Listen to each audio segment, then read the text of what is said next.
right, welcome back to the best podcast ever. We are your hosts, Susie Cadlick. And Brandon Barry.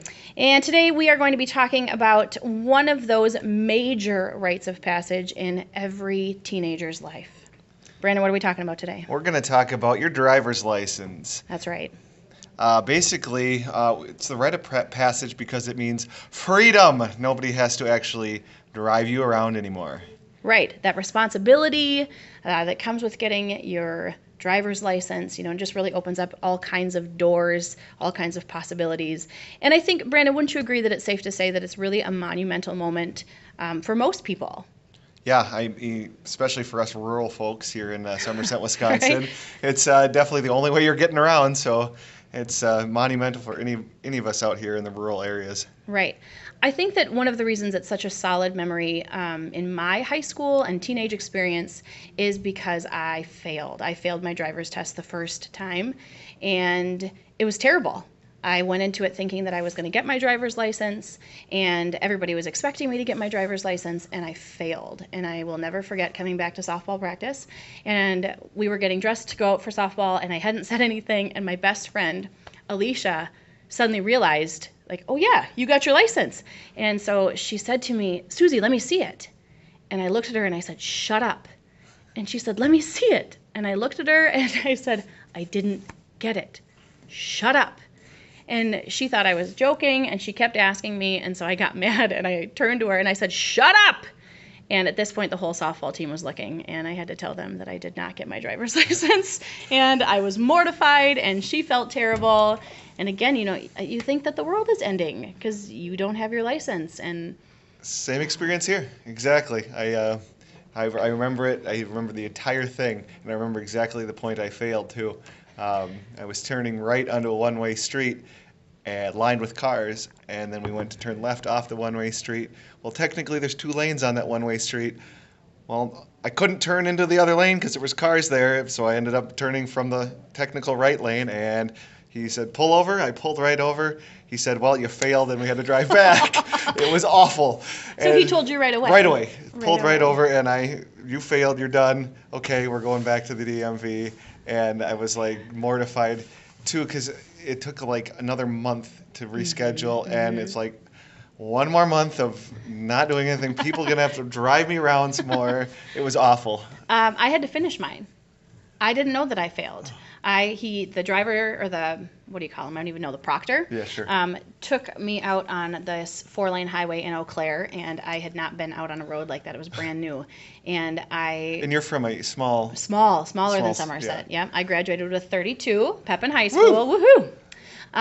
And I was freaking out, and I took a right-hand turn, and I didn't stop all the way. And so I failed automatically, but he didn't tell me. He made me finish the rest of the test, and he didn't say a word the whole time. And then we got back, and I failed. And he told me I failed, and I held it together, and then I got in the car and started crying. Yeah. I remember just shaking, going, oh, you got to be kidding me. Right. So the next time you took it, did you pass? 1 point off. Oh, nice. 1 point off. 1 point off that was bogus because there was a guy turning left, and I was trying to turn lleft too, but he didn't have a stop sign, so I had to wait there until he turned. But then it was a different person that time. They're like, well, you could have turned. You're not going to argue with the DMV. So. Right. I got mine the second time, and the proctor this time took me to basically an abandoned warehouse district, this industrial park, and it was Scary. Totally different than the last one, and it was still in Eau Claire, and so I was kind of confused about why they weren't the same. Did you have to parallel park? I had to pretend parallel park. Okay. The second guy that I had was crazy. I think he was not really paying attention, and he said, let's just pretend that there are two cars here and show me what you would do if you were going to parallel park. So I passed with flying colors. We were always, you got to learn how to parallel park. Learn how to parallel park. Didn't happen. Right. Not in test, so. When I was in college, I was a master at parallel parking because you had to in order to find that teeny tiny spot and get to class on time. That's for all you soon-to-be college students, that'll be worth your while to learn how to parallel park. Right. You may think you'll never use it, but you will be surprised at how frequently you will have to use it.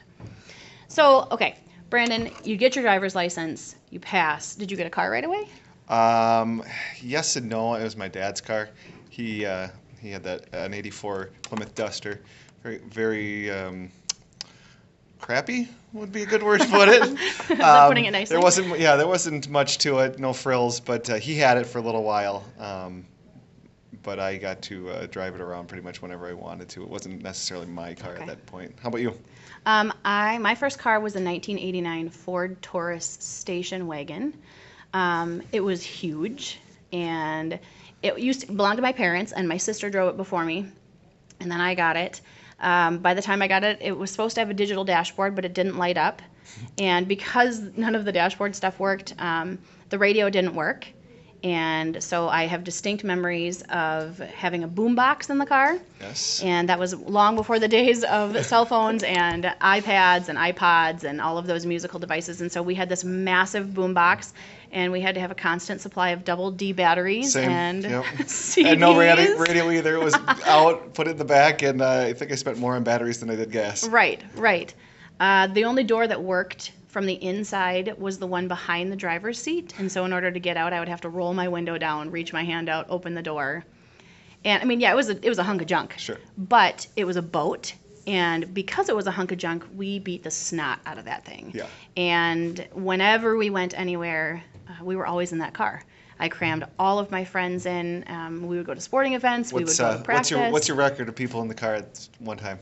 I think 9. 9. Pretty good. 9. And it was not one of those station wagons that had like the third seat. It was just all empty. And so technically it was only supposed to hold like 5 or 6. Sure.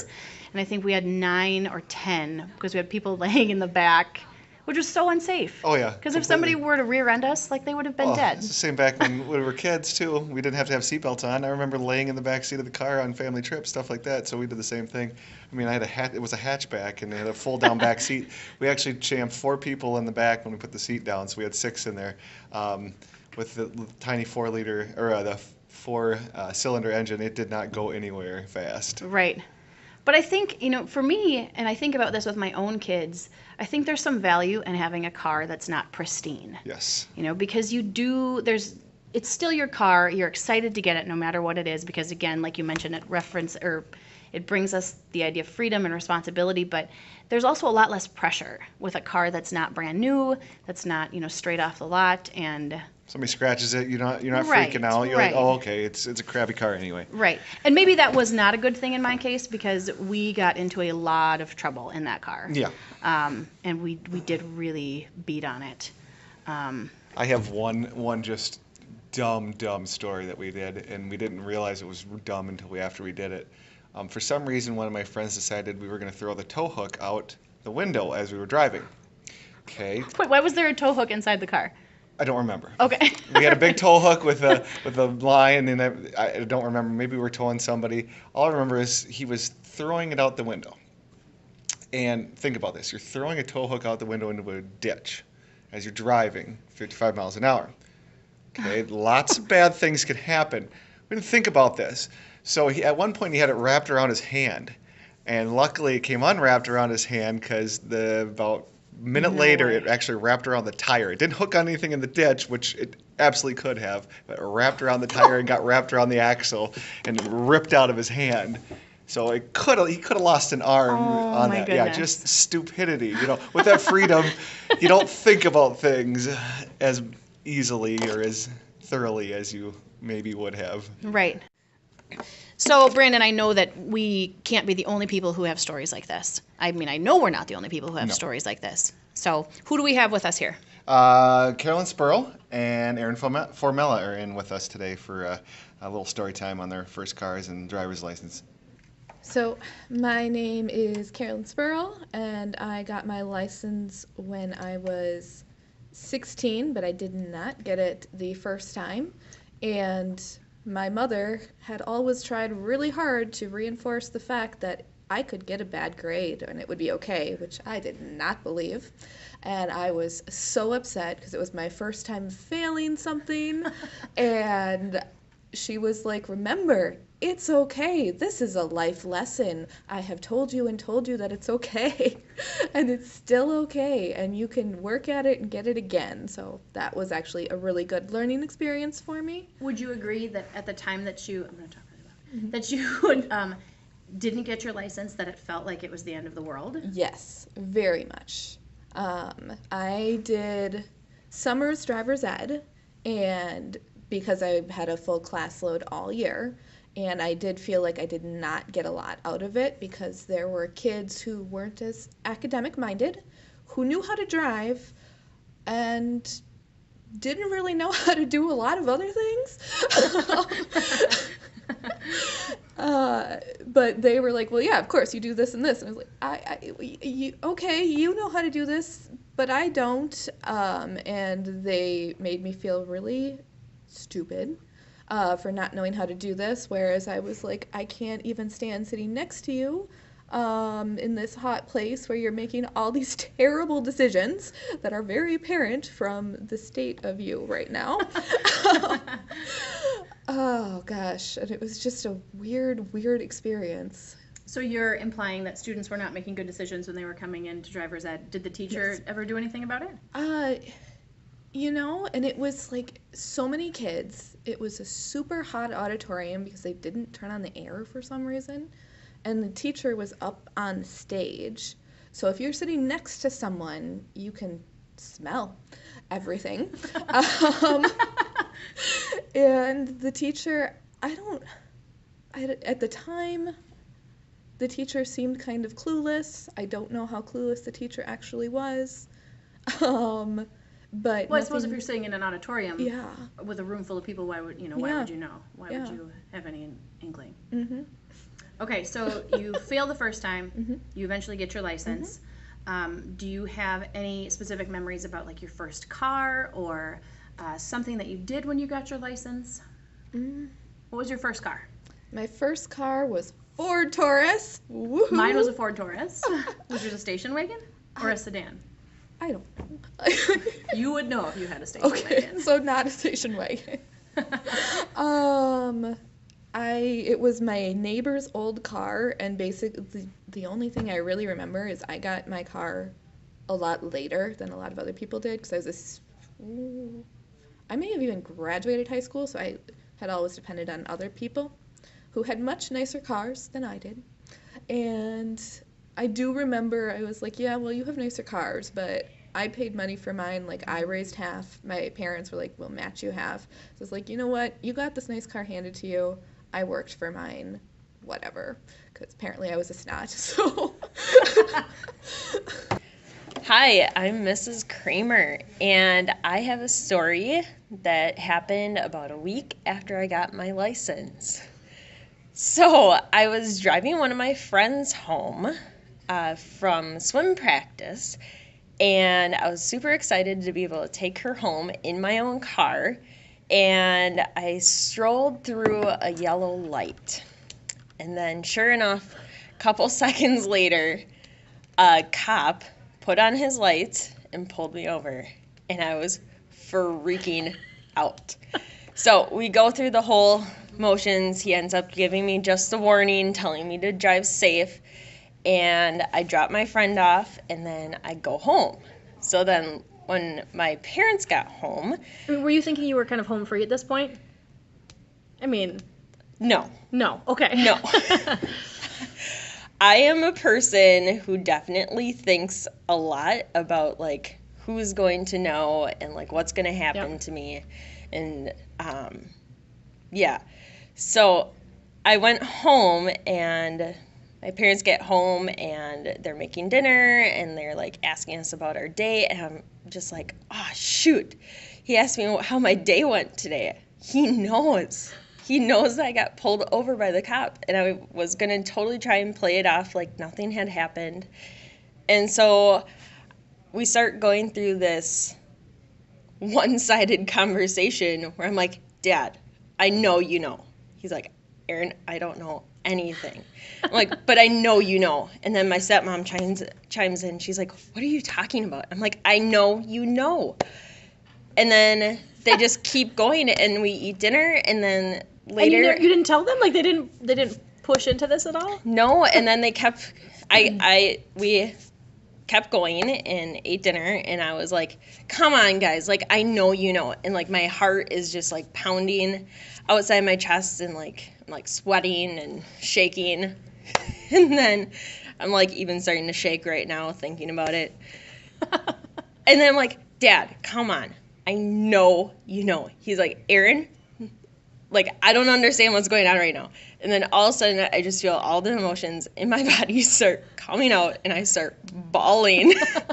And I'm like, Dad, I know you know. He's like, Aaron, you have to tell me what's going on. I got pulled over by a cop.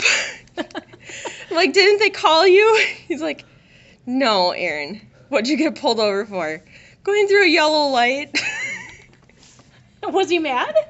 No, he thought I was so stupid. I think that when you're driving, getting pulled over by the cops is one of your greatest fears in general. And this was, like you said, a week after you A week after I got my license. And then it was probably until my, gosh, what was it?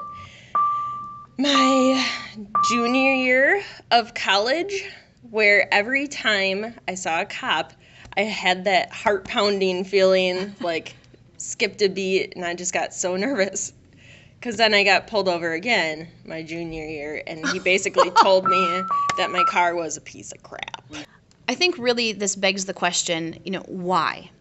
Why is getting your driver's license, having that first car, having those experiences in a first car or second car, any car for that matter, so memorable? That's a good question. I think for me, it's more of your first step to adulthood. It's something where you've relied on your parents for so long and everything you did up until that point, then you now no longer rely on them. I think it's, being a parent now, not of a 16-year-old, but I could see where maybe that comes in. It's a little scary, but as a 16-year-old, you're pumped. You're like, okay, I'm becoming an adult now. I have these responsibilities. I Right. have this freedom. That's a good point. Yeah, I guess, again, it's a kind of a stepping stone Yeah. on your way to 18. Yep. Right? 18, 19, 21, all these ages Right. but that's just your really first one. Right. I think for me, I have such vivid memories of these cars because they're attached to vivid memories of people I'm close with.